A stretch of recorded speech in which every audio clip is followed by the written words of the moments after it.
Good students, welcome once again, and this is the Blossoms of the Savannah. Of course, that particular narrative is done by none other than Henry Ole Kulet. Chapter 2 analysis.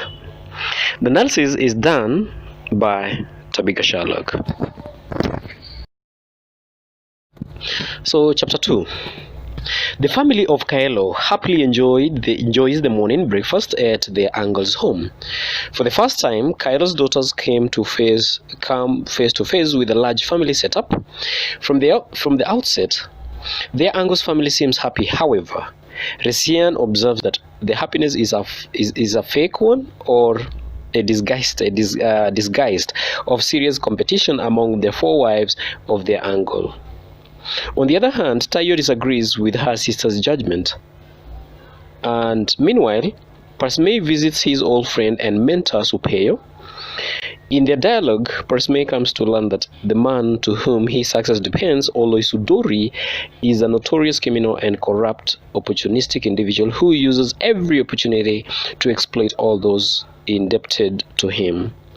Parsimei's daughters, on the other hand, are confronted by a man who devalues them for being intoiye nemengalana, in other words, uncircumcised. However, the gloom of the day is lessened when the family moves to their new home.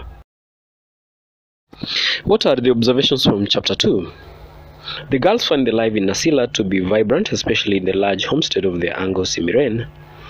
Though warmly received by family, the girls realize that not everyone in Nasila is happy with their condition. In the quest to satisfy his desire for success in Nasila, Parsimei makes a deal with Oloisudori, a man known for his nefarious character, a lover Nasila. What are the questions from chapter 2? This is the first one. What are some of the challenges faced by business people when starting a business? Do you think Kaelo was headed the right way in his business or virtuous? Kaelo's daughters are disgraced by a solitary assailant who considered them as outcasts. What other cultural practices make people be treated as outcasts? Themes from chapter 2.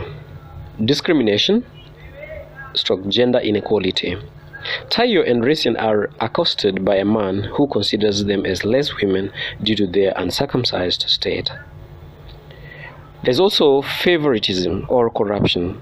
Kaelo is warned by his friend Supeyo against entering into any business deal with Oloisudori. Meanwhile, we learn that Kaelo had already entered into a business deal that would earn him millions. After Kaelo's talk with Supeyo, we learn how being acquainted with influential people could be of advantage in securing government contracts.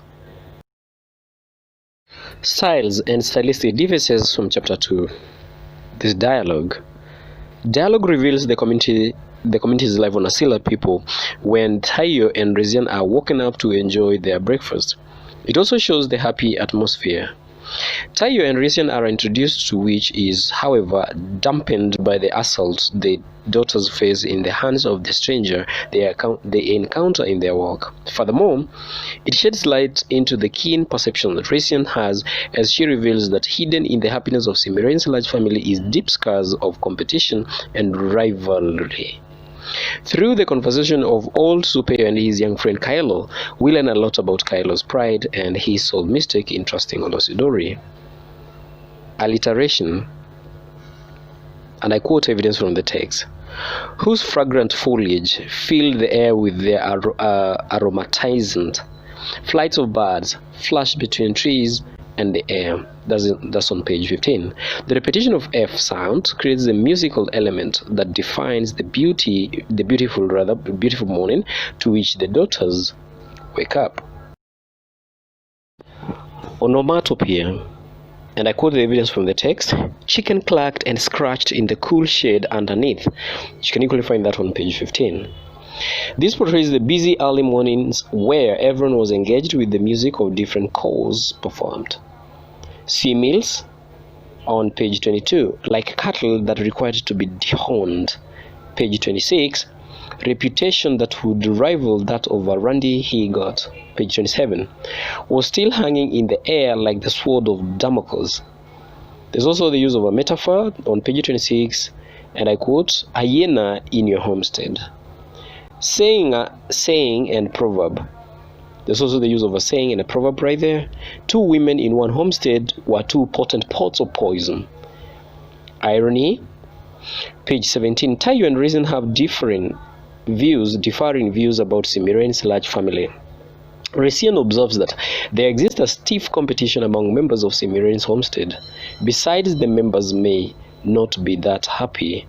On the other hand, Taiyo observes genuine happiness and tells her sister sometimes people in small families may not be that happy. This statement is so true since Resian has never known happiness in her family because of her father. In fact, she's happier in Simiren's homestead than when at their home.